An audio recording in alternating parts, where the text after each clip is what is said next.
ಇವತ್ತು radio city ನಮ್ಮ ಅಂತರ್ಪಟ ಸೆಟ್ಟಿಗೆ ಬಂದಿದ್ದೀರಾ. ತುಂಬಾ ಖುಷಿ ಆಗ್ತಿದೆ. ಬನ್ನಿ ಎಲ್ಲರೂ ಏನು ಮಾಡ್ತಿದ್ದಾರೆ, ಹೇಗೆ ಪ್ರಿಪ್ರೇಷನ್ಸ್ ನಡೀತಾ ಇದೆ, ಮದುವೆ ಪ್ರಿಪ್ರೇಷನ್ಸು, ಯಾರ್ಯಾರು ಏನೇನು ಮಾಡ್ತಿದ್ದಾರೆ, ನಮ್ಮ co artist, directors, technicians, cameramans, ಡಿಒಪಿಸ್ ಎಲ್ಲ ಏನು ಮಾಡ್ತಿದ್ದಾರೆ ಅಂತ ಎಲ್ಲ ತೋರಿಸ್ತೀನಿ. ಮಜಾ ಇರುತ್ತೆ, ಸಖತ್ತಾಗಿರುತ್ತೆ. ಬನ್ನಿ. ಅದಕ್ಕೂ ಮುಂಚೆ ರೇಡಿಯೋ ಸಿಟಿ ಕನ್ನಡ ಚಾನೆಲ್ನ ಸಬ್ಸ್ಕ್ರೈಬ್ ಮಾಡೋದನ್ನು ಮರಿಬೇಡಿ. ಓಕೆನಾ? Come on, let's go.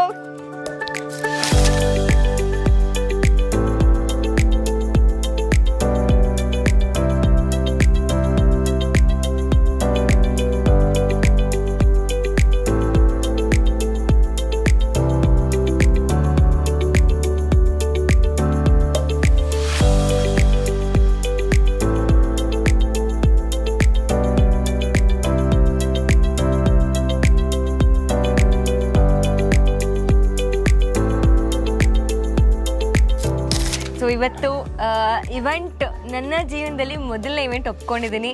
ನನ್ನ ಮೊದಲನೇ ಹೆಜ್ಜೆ. ಈ ಇವೆಂಟ್ಗೆ ಸಾಥಿಯಾಗಿ ನನ್ನ ಜೊತೆ ಸುಶಾಂತ್ ಇದ್ದಾರೆ. ಹೇಳಿ ಸುಶಾಂತ್, ಹೇಗೆ ನಡೀತಾ ಇದೆ ಪ್ರಿಪ್ರೇಷನ್ಸ್? ಅದೇ ನೀವು ಹೇಳಿದ್ದನ್ನೆಲ್ಲ ಫಾಲೋ ಮಾಡ್ತೀನಿ. ಸೊ ಖುಷಿ ಆಗ್ತಿದೆ. ಇದೊಂಥರ ಫಸ್ಟ್ ಇವೆಂಟ್ ನನಗೆ. ನಾನು ಕೆಲಸನೇ ಮಾಡಿದಿರೋನಿಗೆ ಈವೆಂಟ್ ಕಂಪ್ನಿಗೆ ಸೇರಿಸ್ಕೊಂಡಿದ್ದಾರೆ. ಮುಂಚೆ ಫುಡ್ ಡೆಲಿವರಿ ಮಾಡ್ತಿದ್ದೆ, ಈಗ ಈವೆಂಟ್ ಮಾಡ್ತೀನಿ. ಸೊ ಇವ್ರು ಹೇಳಿರೋ ಐಟಮ್ಸ್ ಕೊಡೋದು, ಅದನ್ನು ಡೆಲಿವರಿ ಮಾಡ್ತೀನಿ. ಸೊ ಇಟ್ಸ್ ನೈಸ್, ಚೆನ್ನಾಗಿದೆ. ಆ್ಯಕ್ಚುಲಿ ಆ ವಿಷಯದಲ್ಲಂತೂ ರಾಜ್ ತುಂಬಾ ಏನಂತಾರೆ, ಫಸ್ಟ್ ಕ್ಲಾಸ್ ಸ್ಟೂಡೆಂಟ್ ಅಂತಲೇ ಹೇಳ್ಬೋದು. ನಾನು ಹೇಳಿದ್ದನ್ನೆಲ್ಲ ನೀಟಾಗಿ ಪಾಲಿಸ್ತಾರೆ, ನೀಟಾಗಿ ಮಾಡ್ತಾರೆ, ತುಂಬ ಹೆಲ್ಪ್ ಮಾಡ್ತಿದ್ದಾರೆ. Is my biggest support, my best friend Raj. ಅದೇ ಇವ್ರು ಹೇಳಿದಂಗೆ, ಇವ್ರು ಹೇಳಿದ್ದೆಲ್ಲ ನಾನು ಮಾಡ್ತಾ ಇದ್ದೀನಿ. ಆದರೆ ನಾನು ಹೇಳಿದಂಗೆ ಇವ್ರು ಏನೂ ಮಾಡ್ತಿಲ್ಲ.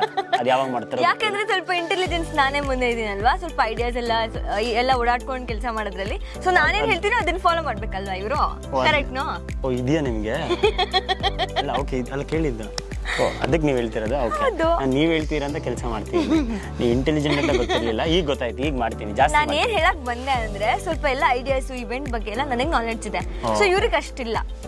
ಸೊ ಬಟ್ ಆದ್ರೂ ಪ್ರೆಸೆಂಟೇಷನ್ ನನ್ಗೆ ಹೇಳಿ ನೋಡಿ, ಈವೆಂಟ್ ಎಲ್ಲ ಮುಗಿಯತ್ತಲ್ಲ, ಆಗ ನೋಡಿ ಇವ್ರ ಟ್ಯಾಲೆಂಟ್ ಗೊತ್ತಾಗುತ್ತೆ, ಈವೆಂಟ್ ಹೆಂಗ್ ಮಾಡಿದಾರೆ ಅಂತ ಗೊತ್ತಾಗುತ್ತೆ. ಆಮೇಲೆ ಈವೆಂಟ್ ಎಷ್ಟು ಚೆನ್ನಾಗಿ ನಡೀತು ಅನ್ನೋದು ಗೊತ್ತಾಗುತ್ತೆ, ಯಾರನ್ನ ಕರೆಸಿದ್ರು ಎಲ್ಲ ಗೊತ್ತಾಗುತ್ತೆ. ಈವೆಂಟ್ ನೋಡಾದ್ಮೇಲೆ ಗೊತ್ತಾಗುತ್ತೆ ಎಷ್ಟು ಚೆನ್ನಾಗಿ ಈವೆಂಟ್ ಮಾಡಿದ್ದಾರೆ. ಮುಖ್ಯವಾಗಿ ಇದಕ್ಕೆ ಏನಕ್ಕೆ ಸ್ಪೆಷಲ್ಲು ಅಂತಂದ್ರೆ, ಕಾವ್ಯ ಮ್ಯಾಮ್ ಮತ್ತೆ ವರುಣ್ ಸರ್ ಇದ್ದಾರೆ. ಅವರಿದ್ರಿಂದ ನಮ್ಮ ಇವೆಂಟ್ಗೆ ಇನ್ನೂ ಫಸ್ಟ್ ಪ್ರಾಜೆಕ್ಟ್ ಕೊಟ್ಟಿದ್ದಾರೆ ನಮಗೆ. ಅವ್ರ ಕಡೆಯಿಂದ ಫಸ್ಟ್ ಪ್ರಾಜೆಕ್ಟ್ ಅವರಿಬ್ಬರಿಂದ ತುಂಬ ಕಳೆ ಇನ್ನೂ ಜಾಸ್ತಿ ಆಗಿದೆ. So we are super excited. ಎಲ್ಲ ಪ್ರಿಪ್ರೇಷನ್ಸ್ ನಡೀತಾ ಇದೆ ಸದ್ಯಕ್ಕೆ.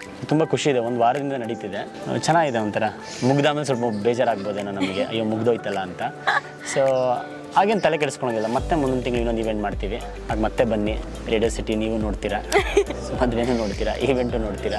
ಇಲ್ಲ ಆ ಥರ ಇಲ್ಲ. ಅವ್ರ ಪಾಡಗೆ ಅವ್ರು ಇರ್ತಾರೆ, ನನ್ನ ಪಾಡಗೆ ನಾನು ಇರ್ತಾರೆ. ಅಂದರೆ ಪಾತ್ರದಲ್ಲಿ ಮಾತ್ರ ಈ ಥರ ಇಡೀ ಆಚೆ ಕಡೆ ನೀವು ಇರಂಗಿಲ್ಲ ಅಂತ ಹೇಳಿದ್ದಾರೆ. ಸೊ ಅದಕ್ಕೆ ಅವ್ರ ಪಾಡಗೆ ಅವ್ರು ಹೋಗ್ತಾರೆ, ನನ್ನ ಪಾಡಗೆ ಇವ್ರು ಸಕ್ಕತ್ತರ್ಲೆ. ಹೌದಾ? ಈ ಸ್ವಲ್ಪ ಹಾಗೆ ಮಾತಾಡ್ತಿರ್ತಾರೆ, ಯು ಡೋಂಟ್ ವರಿ. ಬಟ್ ಏನಿಲ್ಲ, ಆ್ಯಕ್ಚುಲಿ ನಾವು off screen we are good friends. ಹೌದಾ? ಓಕೆ, ಹಂಗಾರೆ ಅದೇ ಸೇಮ್. ನಾವು ಒಳ್ಳೆ good friends. Off screen, on screen ಎಲ್ಲ ಒಂದೇ ಥರ ಇರ್ತೀವಿ. ಕರೆಕ್ಟಾ? ಸಿಕ್ಕಾಪಟ್ಟೆ ತರಲೆ. ಕರೆಕ್ಟ್ ಅಲ್ವಾ? ಮಾತೇ ಮರ್ತ್ಬಿಡ್ಬೇಕು, ಆ ಥರ ನಮ್ಮನ್ನ ಉಲ್ಟಾ ಮಾಡ್ಬಿಡ್ತಾರೆ.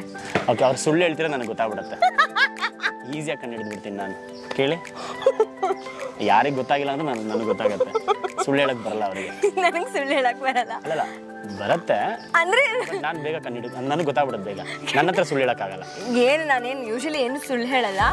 ಕೆಲವೊಂದು ಸಣ್ಣ ಪುಟ್ಟ, ಚಿಕ್ಕ ಪುಟ್ಟ ಸುಳ್ಳು ಅಷ್ಟೇ. ಟೈಮು ಏನೋ ಒಂಥರ ಸಣ್ಣ ಪುಟ್ಟ. ಅದು ಅದೇನು ಹೇಳಿದಾಗ ನನ್ನ ಮುಖದ ಎಕ್ಸ್ಪ್ರೆಷನ್ ಎಲ್ಲ ಕಂಡು ಹಿಡಿದು ನಗ್ಸ್ಬಿಡ್ತಾರ, ನಾನು ನಗ್ಬಿಡ್ತೀನಿ, ಗೊತ್ತಾಗುತ್ತೆ. ಸುಳ್ಳು ಹೇಳ್ತೀರ ನಿಜ ಹೇಳ್ತೀರ ಅಂತ ಗೊತ್ತಾಗ್ಬಿಡುತ್ತೆ. ಆರಾಧನಾ ನನಗೆ ಎಲ್ಲ ಕೊಟ್ಟಿದ್ದಾಳೆ.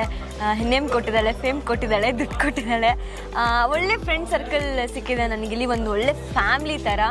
ಆ್ಯಂಡ್ ಕ್ಯಾರೆಕ್ಟರ್ ಬಗ್ಗೆ ಹೇಳಬೇಕು ಅಂತಂದರೆ, ಒಂದು ಮಿಡಲ್ ಕ್ಲಾಸ್ ಹುಡುಗಿ ಎಲ್ಲ ಕಷ್ಟಗಳನ್ನು ಎದುರಿಸ್ಕೊಂಡು ಮುಂದೆ ಹೇಗೆ ಹೋಗ್ತಾಳೆ, ತನ್ನ ಕನಸನ್ನ, ತನ್ನ ತಂದೆ ಕನಸನ್ನ ಹೇಗೆ ನನಸು ಮಾಡ್ಕೋತಾಳೆ, ಈ ಎಲ್ಲದ್ರ ಮಧ್ಯೆ ಎಷ್ಟೊಂದು ನೋವು, ಸಂಕಟ, ಕಷ್ಟ, ನಲಿವು, ಇದನ್ನೆಲ್ಲ ಎದುರಿಸ್ಕೊಂಡು ಮುಂದೆ ಹೇಗೆ ಹೋಗ್ತಾಳೆ. ಆ್ಯಕ್ಚುಲಿ ನಾನು ಆರಾಧನೆಯಿಂದ ತುಂಬ ಕಲಿತಿದ್ದೀನಿ. ತನ್ವಿ ತುಂಬ ಕಲಿತಿದ್ದಾಳೆ. ಖುಷಿ ಆಗುತ್ತೆ ಈ ಪಾತ್ರ ನಿಭಾಯಿಸ್ತಿರೋದಕ್ಕೆ.